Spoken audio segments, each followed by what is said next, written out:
Olá, seja bem-vindo a mais um episódio do CRO Play. Hoje nós vamos tratar de um assunto bem interessante, que são os contratos, os termos de consentimento e o seguro de responsabilidade civil. Eu me chamo Dr. Andrei Prosdóximo, sou cirurgião dentista e estou aqui hoje com a doutora Ana. Tudo bem, Ana? Tudo bem, doutor. Muito obrigada pelo convite. É uma honra estar aqui.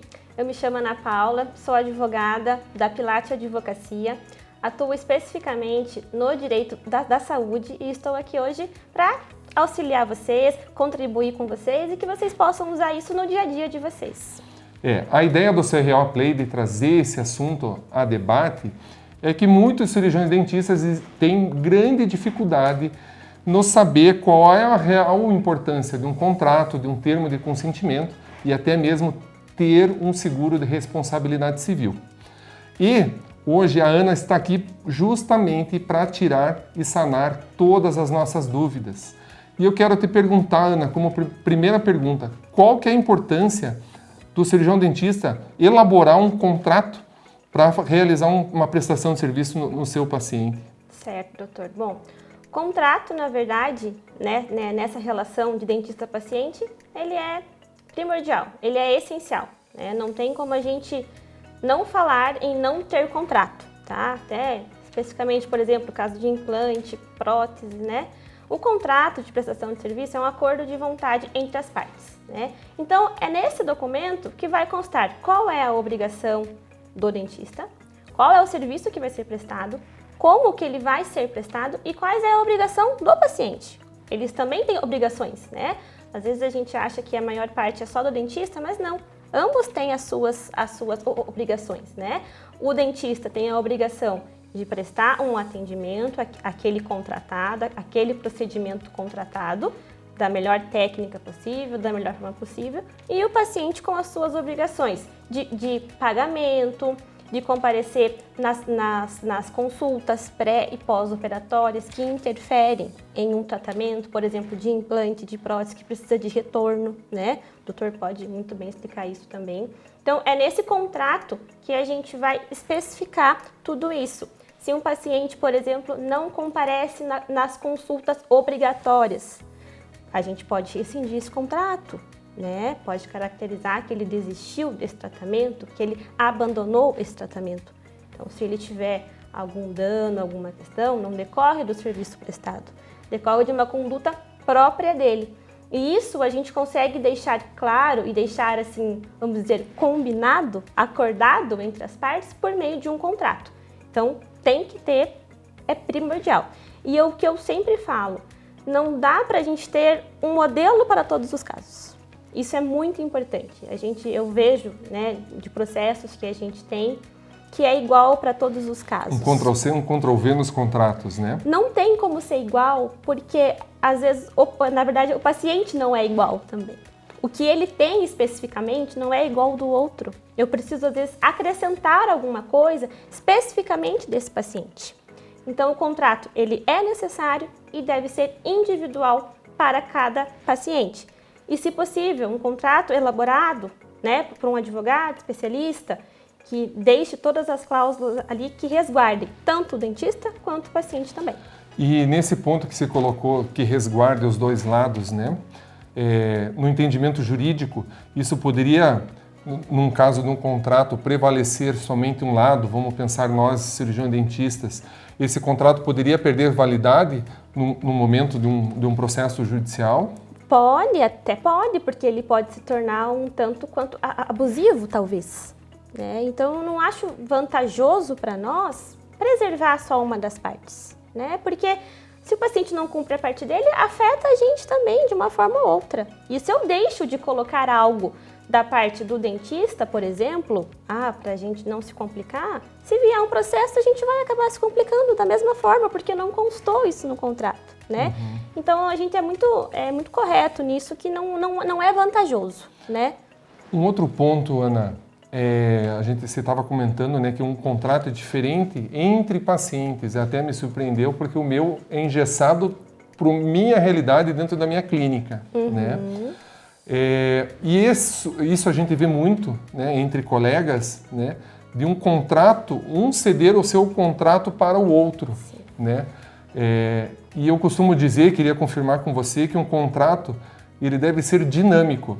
A cada realidade, a cada clínica, a cada região, ele ser de uma forma construído para que atenda todos dessa forma, né? Com certeza. Eu recebo quase semanalmente: doutora, olha o contrato aqui desse meu colega, posso utilizar? Eu falo, calma, deixa a gente analisar aqui. Claro que algumas coisas a gente pode usar. Eu não vou dizer que a cada paciente um contrato elaborado do zero. Não é bem assim. Mas é igual o doutor falou, é a realidade da clínica, do tipo de paciente, do público que tem, né? Até as formas de pagamento, se vai pagar primeiro e depois continua, tem clínicas que fazem, né? Vários planos. Então, assim, tudo isso interfere, tá? Então, essa questão de utilizar do colega, não aconselho, ou passe, né, para um advogado, para um colega primeiro, para poder elaborar em conjunto. A gente pode ter uma base, lógico, tem uma base de contrato, mas deve ser modificada para cada paciente, para cada procedimento. Vamos mais uma dúvida. Vamos pensar no contrato elaborado, o paciente assina, eu assino, né? Eu teria necessidade de reconhecer essas assinaturas para esse contrato ter validade? O reconhecimento de firma não é necessário, mas é necessário que tenha 2 testemunhas. A testemunha é obrigatória e essas testemunhas têm que assinar no momento da assinatura desse contrato. É o ideal. E independente se seja do lado do paciente quanto do lado da clínica. Independe, né? Mas tem que ter testemunhas. As testemunhas são importantes, então. São, é um dos requisitos para um contrato. É o requisito para o contrato, né? Legal. Do contrato, vou citar o meu exemplo aqui para vocês entenderem, né? A doutora Ana até citou uma parte disso. Eu tenho lá uma parte do meu contrato que eu falo de garantias, né, do serviço. Eu tenho dentro do meu contrato 2 realidades. A garantia convencional, vamos dizer assim, né, onde eu dou lá 90 dias após a alta do paciente, né, e mais os pacientes que vêm ao consultório e fazem manutenções semestrais, eu ofereço um período maior de garantia para próteses, para implantes e outros serviços nossos dentro da área da odontologia. Isso é válido?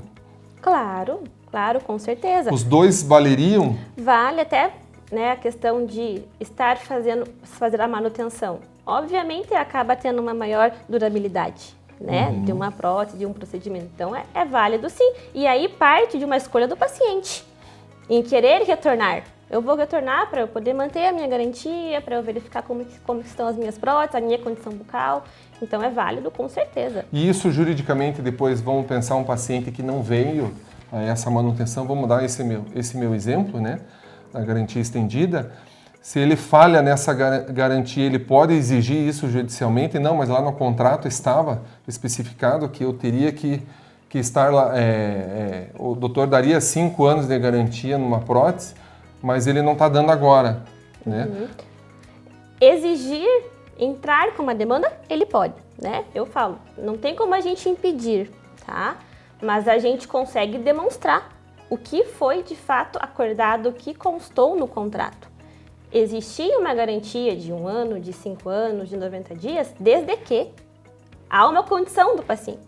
É isso que eu falo, das obrigações do dentista e do paciente. Eu vou te oferecer uma garantia de 5 anos se as manutenções forem feitas, se você comparecer a cada 6 meses no consultório. Então, isso é muito tranquilo. Queria entrar num ponto mais técnico, que seria a questão de cobrança de juros e multa do atraso num contrato em relação a parcelamento, né? Seja normalmente mais comum hoje os boletos bancários, né? Sim. Juros perfeitamente possíveis, com certeza. Isso pode ter, isso é algo que pode ser mantido para todos os contratos, isso é uma coisa que pode permanecer fixo, né? Deve conter, deve ser cobrado, pode ser cobrado judicialmente, pode pedir para um advogado cobrar por meio de notificação. Deve ter, sem dúvida alguma. E nesse aspecto da cobrança, juros, né?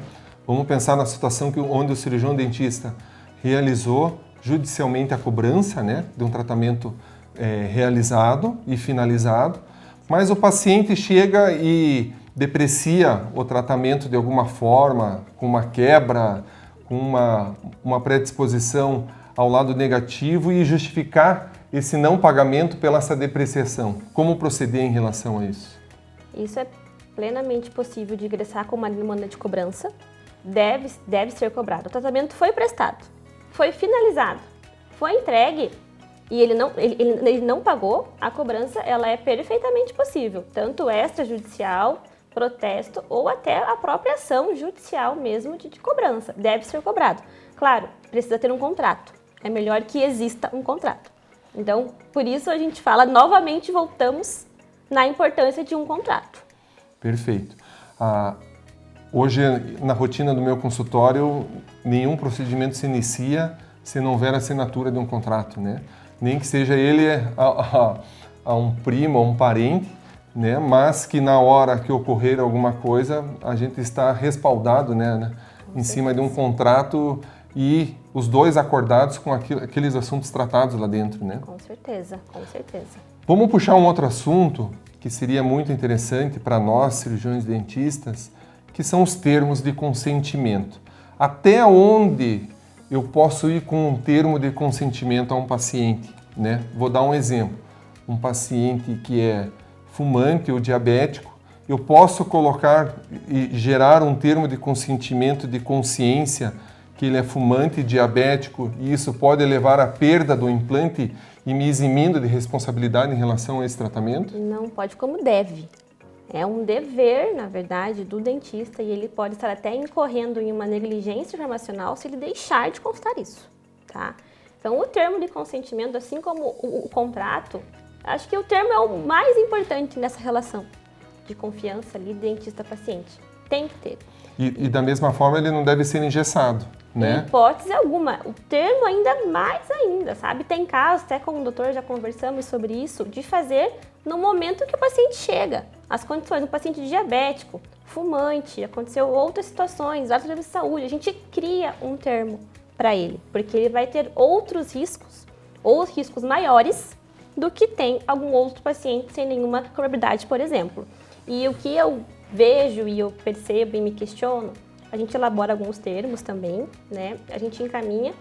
E o dentista me informa, ai, doutora, tem muita coisa nesse termo, tem muitos riscos. Isso vai assustar o paciente. Ele não vai querer fazer. Mas ele precisa saber. Eu não posso tirar algo, porque isso não acontece em 0,01%, mas pode acontecer.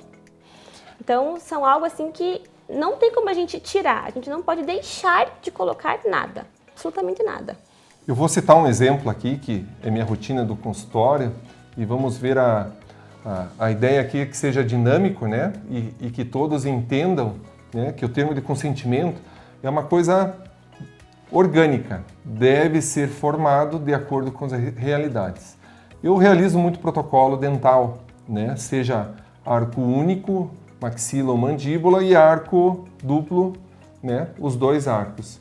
E a rotina clínica, os colegas aqui possivelmente vão concordar com isso, há um desgaste maior quando se faz um arco único, né? Vamos reabilitar uma maxila, né, onde os dentes e próteses sobre implante no arco inferior vão permanecer e existe um risco maior de fratura de dente, de desgaste excessivo dos dentes que normalmente são em acrílico.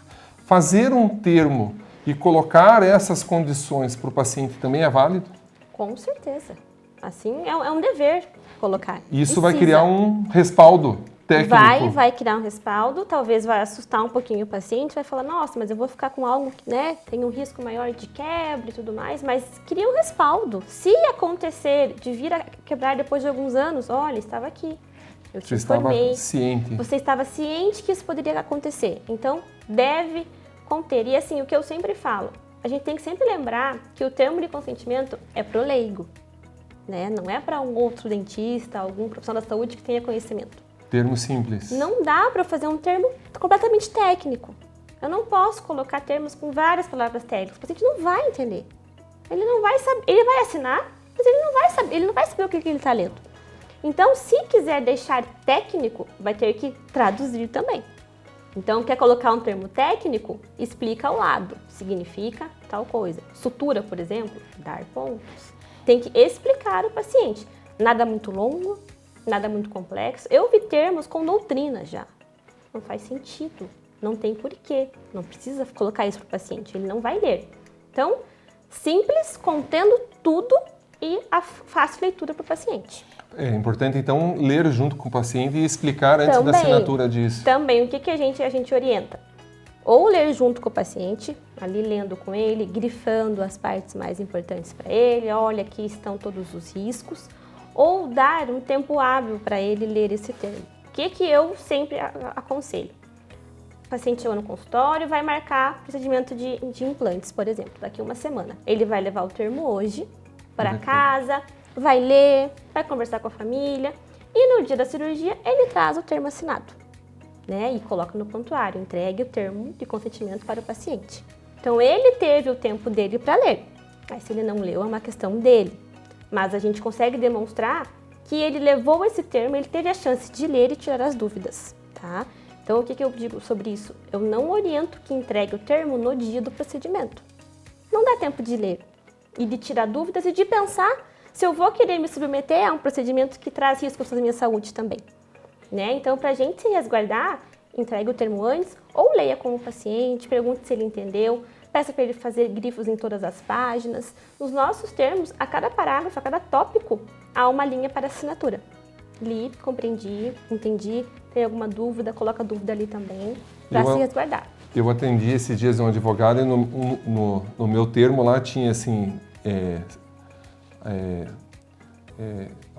escrevo aqui que sei ler e escrever em português, isso também é válido? Pode, válido. Ele se matou de rir nessa questão, né, do ler e escrever, né, sei ler e sei escrever, e deu risada, e ele também concordou que era importante ter aquela informação. Claro, até um ponto importantíssimo, porque a gente pode ter pacientes que não sabem ler, que não sabem escrever, que são analfabetos, semi-analfabetos, então a gente tem que ter essa opção e perguntar para ele, né, para o paciente, se ele tem a condição de compreender o termo. Você colocou também a questão da assinatura a cada parágrafo, né? Isso tem alguma forma específica de colocar? Dá para pedir somente que o paciente rubrique a cada parágrafo? Pode pedir. Ou somente se for mais de uma página, né? Ele rubricar a primeira página, ao final, ao rodapé, né? E na outra que vai a assinatura assinar, né? Como seria um contrato, né? Claro, aqui é uma dica que a gente dá, né? Lógico, é como a gente faz. Mas é válido uma assinatura uma rúbrica em todas as páginas e assinatura no final.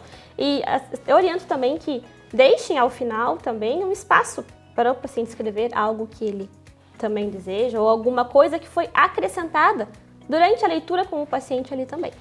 Eu vou trazer um outro assunto, doutora, que você citou por cima, né? A questão do prontuário, né? A gente sabe que hoje o prontuário verde está vindo muito forte, né? A parte toda digital dos nossos prontuários, né? E eu sei também que nenhuma delas tem uma validade hoje, porque eu sei que exige uma certificação de 2 níveis para que os aplicativos tenham essa certificação para gerar uma assinatura virtual do paciente. Mas, porém, contudo, todavia, a gente vê que tem alguns aplicativos que tem uma possibilidade e o aplicativo dá assinaturas dentro do caminho de registro do aplicativo. Vou usar um exemplo bem claro aqui.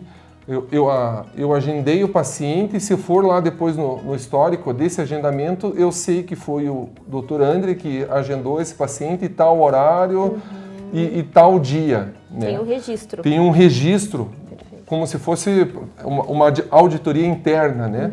Isso tem validade jurídica? Tem validade, tem sim. A gente tem um cliente que todos os prontuários, toda a documentação, ela é dessa forma, ela é digital. E tivemos uma questão de que a paciente alegou que o prontuário havia sido modificado. Né? Então veio essa questão, porque ela alegava que, é absurdo, ela alegava que havia feito implantes na clínica. A clínica falou, eu só fiz próteses. E ela falou, não, mas eu fiz implantes. E aí, tinha e nós temos o ônus da prova. Exatamente, a inversão do ônus da prova. Ou seja, o paciente alega e nós temos que provar que não erramos e que informamos. Então, é um ponto muito, muito delicado. Então, nesse caso, o paciente falava que havia feito implantes e a gente dizia que não, está aqui prontuário, foi feito apenas prótese, o paciente já tinha implantes em boca. Então, alegaram que havia modificação de prontuário. Na audiência, rolamos como testemunha uma pessoa responsável por esse aplicativo, essa forma de pedir prontuário, e ele informou, não há possibilidade de modificação. O sistema não permite. Depois da data? Depois da data e depois de dado o finalizado daquele dia, especificamente, o concluído do dia, não permite que você altere nenhuma informação. E claro, tinha o registro, o dia, o horário e a data. Então, assim, pode dar um pouco mais de trabalho? Sim, vai dar um pouquinho mais de trabalho do que o prontuário ali físico e com a assinatura do paciente ao lado. Isso eu não tenho dúvida, mas estamos na era digital, de fato. A maioria hoje é tudo digital, não só dos dentistas, como dos médicos, dos hospitais também, né? Mas dá um pouquinho mais de trabalho, mas não que isso deixe a gente sem algum resguardo. E uma proteção? Sem dúvida, não. Isso a gente tem proteção, sim. Dos termos, voltando ao assunto do termo, que eu acho que é importante também. Eu nunca tive nenhum caso assim, mas vamos supor que algum colega que esteja assistindo, né, tenha passado por essa dificuldade. Apresentou o termo de consentimento e o paciente falou, não vou assinar isso. Como o cirurgião dentista deve abordar neste momento uma negativa de assinar um termo de consentimento? Pode acontecer, né? Fica uma questão delicada, né? Já gera ali um contratempo, um impasse, sem dúvida. Mas é um direito do paciente, é uma autonomia dele, né? Só que o que acontece? O paciente leu o termo e falou, não, eu não quero assinar isso, né? Eu não quero esses riscos, eu não tinha conhecimento que poderia ser assim, eu não vou assinar. Sendo dessa forma, dele afirmando que ele não sabia que isso poderia acontecer, que ele tem medo, a gente deve suspender esse tratamento imediatamente. Se ele não quer passar por esse risco, não temos como a gente continuar com esse paciente, tá? Aí o que a gente faz? Faz um termo de recusa, temos que ter um termo ali de recusa informando que o paciente recebeu o termo de consentimento, contendo todas as informações, e não aceitou se submeter a esse tratamento, tá? Se o paciente, por exemplo, não, eu não quero assinar, eu quero fazer, mas eu não vou assinar nada. Não tem como. Não faz o procedimento. Não faz, claro, não sendo um caso de emergência, urgência, lógico, né? Que possa pôr em risco a vida do paciente, não faz. Porque isso nos prejudica completamente. E esse termo de recusa poderia ser um próprio, porque eu particularmente não tenho, porque nunca aconteceu isso comigo, né? Mas esse termo de recusa poderia ser um próprio receituário do cirurgião dentista dizendo que o paciente se recusou a assinar o termo e por esse motivo a clínica está cancelando o contrato. Sim, nesses casos assim que não tem de fato, você coloca, faz a mão ali no receituário, pede para ele assinar e coloca no prontuário. Explica o ocorrido no prontuário. Os nossos termos também, na verdade, até uma dica para vocês, já consta no final a parte da recusa. Me recusei a dar, né, a assinatura, dar ciência ao tratamento. Eu estou, nesse momento, né, tomando ciência dos riscos de não submeter também a esse tratamento, que pode trazer prejuízos no tratamento que é necessário, né? Então, tem um conselho, deixe já pronto o termo de recusa também. Pode acontecer, infelizmente. Do prontuário, né? O que a gente deve verdadeiramente contemplar, preenchê-lo, né? O que é importante colocar dentro desse prontuário? Tudo.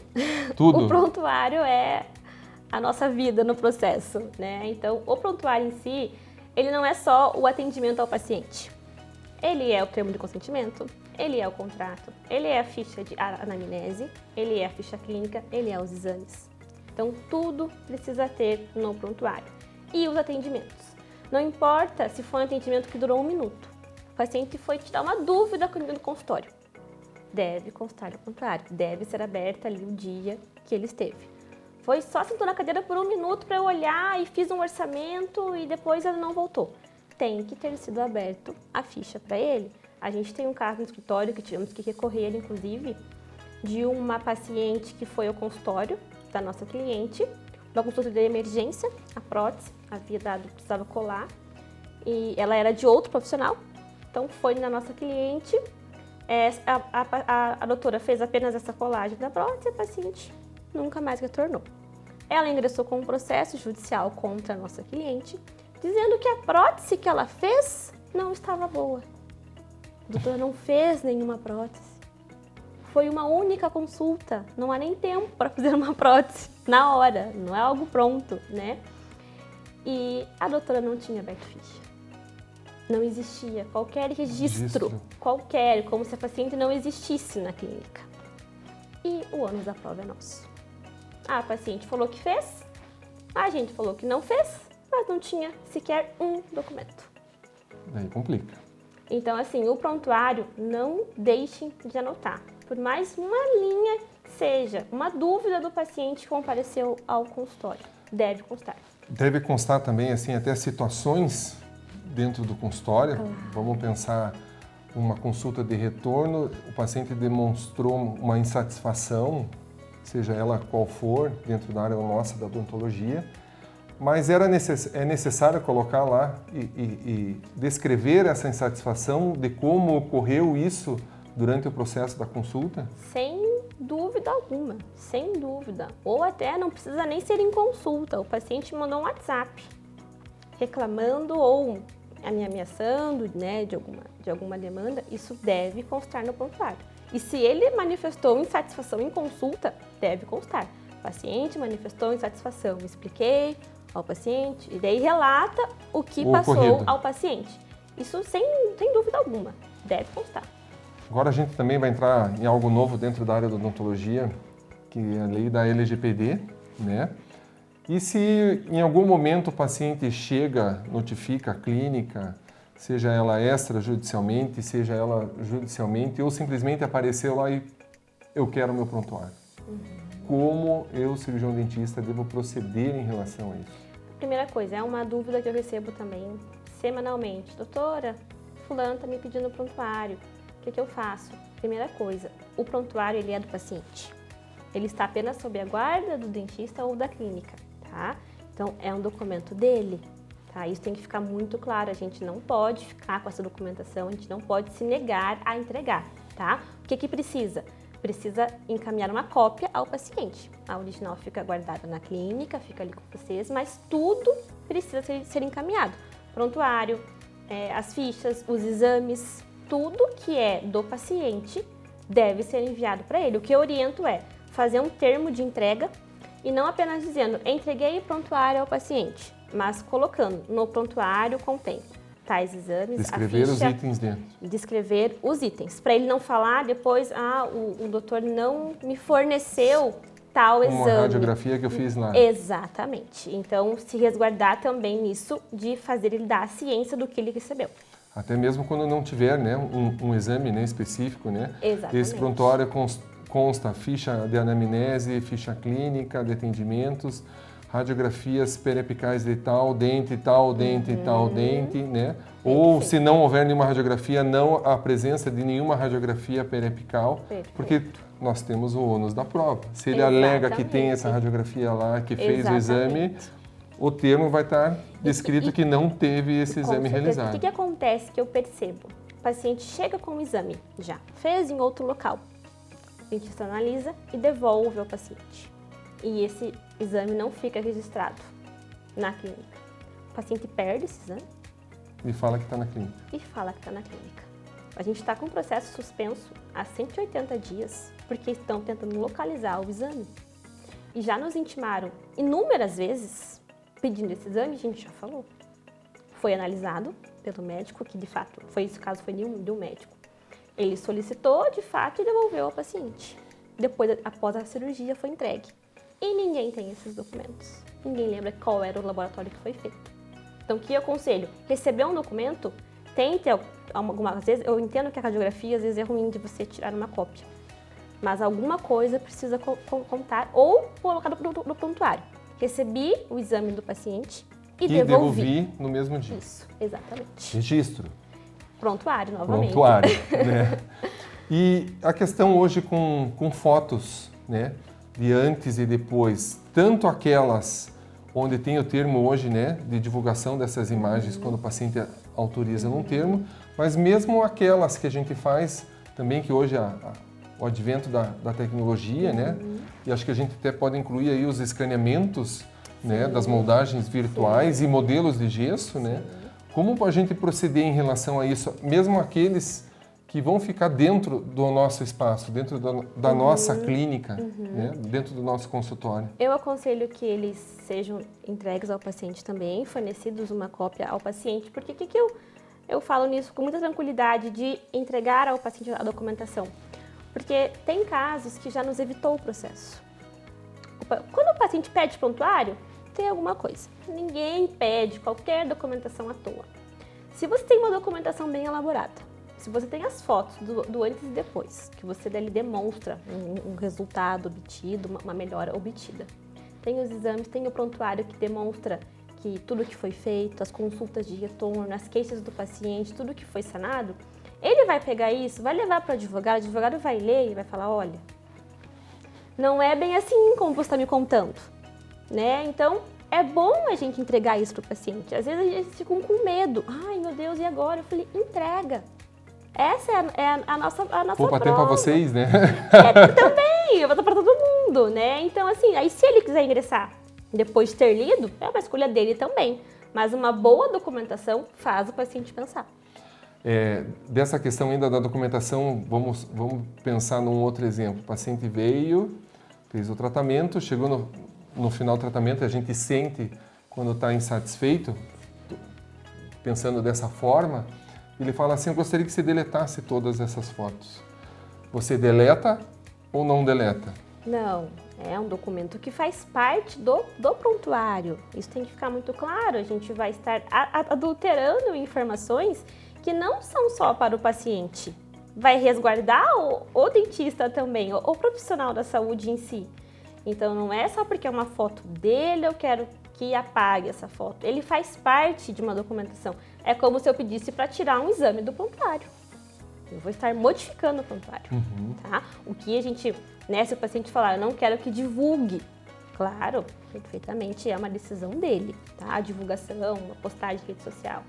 Mas retirada, em hipótese alguma. O CRO aqui fornece dentro da plataforma, né, dentro do site, um termo de consentimento em relação à divulgação dessas imagens. Esse poderia ser um termo de consentimento mais engessado, pensando numa construção do Ctrl+C e do Ctrl+V? Sim, não deixa de ser engessado. Pode-se utilizar esse termo e fazer as modificações necessárias. É o que eu sempre falo, a gente pode ter modelo, mas não sempre ser aquele mesmo modelo. Claro, é melhor termos um termo engessado do que não termos nenhum. Quem não conseguir, não tem condições, não tem o tempo, não consigo mandar para alguém elaborar, esses termos que o CRO disponibiliza, com certeza pode ser utilizado, né? Vamos pensar na pior situação. Recebi a cartinha do judiciário, né, me intimando para um processo. Como, a partir desse momento, devo proceder? Bom, recebeu a carta, primeira coisa, um advogado. Um advogado, né, sempre especialista nessa área, que eu sempre falo, a área da saúde não é uma área qualquer, não é a mesma coisa que você faz em outra área, né? Isso é um ponto muito importante. E é uma equipe multi, vamos dizer assim. A gente no escritório não trabalha sozinho, não sou só eu advogada, os outros advogados. É assistente técnico, né, especialista na área também. Então é uma questão em conjunto. A gente precisa entender um pouco a parte técnica, tá? Então, a primeira coisa, tenho essa consciência que precisa de alguém especialista na área. E tem a documentação, tem tudo certo, tem o prontuário, é meio caminho andado, né? Numa defesa, a nossa prova é o prontuário. Não tem outra forma, até como aquele caso que eu citei. Sem documentação, é só esperar o que vai acontecer, né? Porque a gente faz o que a gente pode, tem perícia, essa técnica é excelente, mas sem documentação, tudo fica inviável. Como faz uma perícia sem prontuário? Como faz perícia sem um exame? Tudo bem, vai examinar essa paciente. Mas se o implante foi feito há 10 anos atrás, a prótese ela já nem está em boca mais. O que foi feito? Então, recebeu essa citação, infelizmente, né, busca o advogado e tenha toda a documentação em mãos. É o que nos resguarda. Vamos entrar num outro assunto plus, né, que são os seguros de responsabilidade civil, que hoje temos várias possibilidades no mercado, né? O que ele protege o cirurgião dentista em relação num processo judicial? Certo. O seguro de responsabilidade civil, ele hoje, por conta da utilização da odontologia, da saúde em si, ele é necessário, né? Se a gente falasse outras épocas, talvez a gente acho que nem estaria entrando nesse assunto de seguros em si. Mas o acesso à justiça hoje está muito fácil, né? Qualquer pessoa consegue ter acesso hoje, claro, isso por um lado é bom, todo mundo tem os mesmos direitos, né? Tem muito advogado no mercado também para ingresso de ações e entram por qualquer motivo, por ações banais, né? Então, a ação não é só se eu errei. Nossa, essa paciente aqui, eu acho que realmente aconteceu alguma coisa, vai vir uma ação. Não, a mera insatisfação do paciente. Tem paciente que ingressa sem documentação alguma, simplesmente escrevendo na petição o que aconteceu, o que supostamente foi contratado. Faz o relato. Né? Faz o relato dele e o dentista, que vamos dizer assim, que se vire para provar que o que ela está falando não é verdade, tá? Então não é assim, eu não vou fazer um seguro porque nunca aconteceu, eu nunca errei. Hoje isso não dá mais, tá? A gente até no escritório tem um êxito de 95% das ações. Mas não é só porque a gente é especialista nessa área, a gente tem uma equipe multidisciplinar, uma equipe boa. É porque muitas demandas são banais. Porém, o médico já gastou, o dentista já gastou. Ele precisou contratar um advogado, ele precisou pagar perícia, que custa caro, ele precisou pagar o assistente técnico. Então, por isso é importante de ter um seguro ou ter um fundo mutualista ou um misto, que é o seguro com o fundo. Precisa ter algo. O que precisa se atentar apenas no seguro? Que outra coisa, o seguro para profissionais da saúde também difere dos demais seguros. É uma área bem específica. O que esse seguro cobre? Tem seguro hoje que não cobre profissional que não tem termo de consentimento. Então, se não tiver o termo, não tem cobertura. Tem seguros que não cobre o dano moral se não tiver um dano material. Então, tem que analisar a apólice e os termos gerais, que eu aconselho que quando for fazer, encaminhe para um advogado que analise isso, se esse seguro, esses termos vão me proteger de fato, em qualquer situação que ocorrer com o paciente. Só esse alerta que eu faço precisa ter um seguro. Mas atente-se se ele vai te resguardar quando você precisar. Qual é o valor que ele paga, por exemplo, para um advogado? É um valor compatível ou eu vou precisar desembolsar? Tem seguros que possuem um limite, a maioria possui um limite. É o teto da pólice, né? O teto, e aí esse valor, ele vai englobar suficiente? tudo, o técnico, o perito, depois os advogados, Sim. se caso venha a perder, né? E aí, se você somar tudo isso, às vezes não vai sobrar para condenação, por exemplo. Então, tem que analisar muito bem o que está coberto e se aquele valor da apólice ali, ele inclui tudo, porque às vezes acaba sobrando um valor muito baixo caso tenha condenação. Então, não é vantajoso que fique desembolsando o valor toda vez que tiver no processo, tá? Então, eu peço essa análise, esse cuidado, né, em analisar a apólice e os termos gerais do seguro. Mas deve ter, sem dúvida alguma, tem que ter. Uma dúvida minha que eu escutei em conversas, né, vamos chamar de mito, né? Se houve um erro meu e for verificado que houve esse erro meu e tiver o seguro, né? O seguro vai cobrir esse meu erro ou ele vai dizer que foi um erro meu e não tem cobertura? Depende do seguro. Tem seguro que não cobre.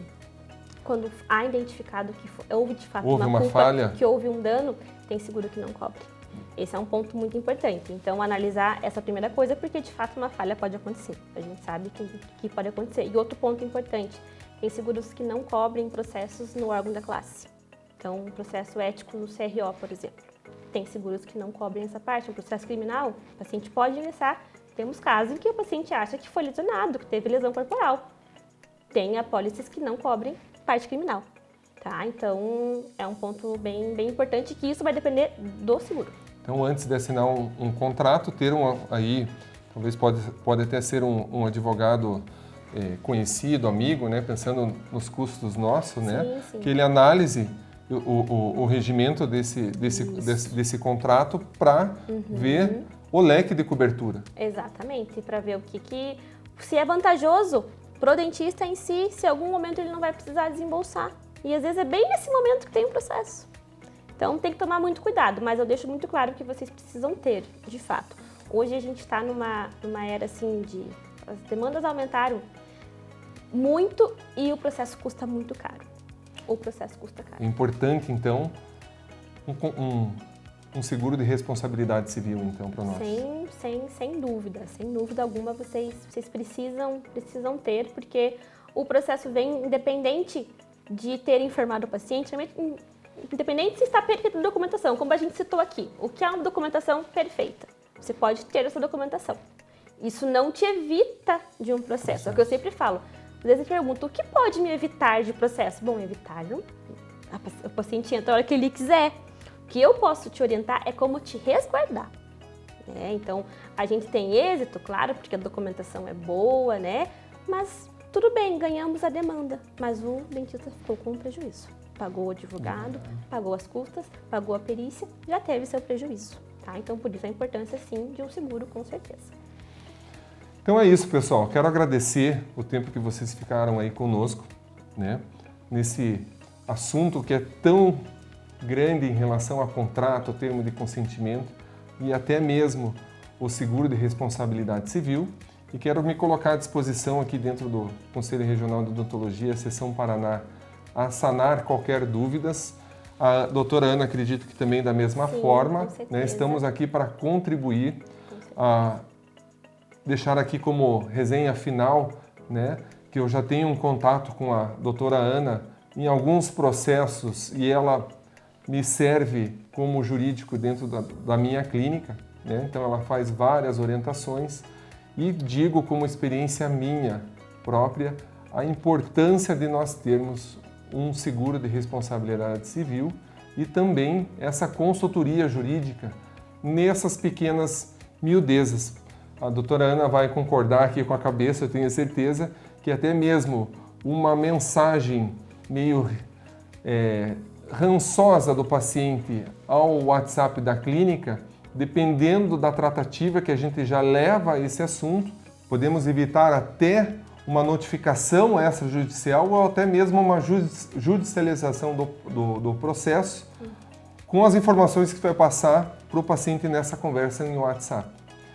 Agradeço de coração, Ana, pela sua disposição de estar aqui conosco. Eu que agradeço. E faça aí as considerações finais suas. Muito obrigada, foi uma honra estar aqui, foi muito bacana.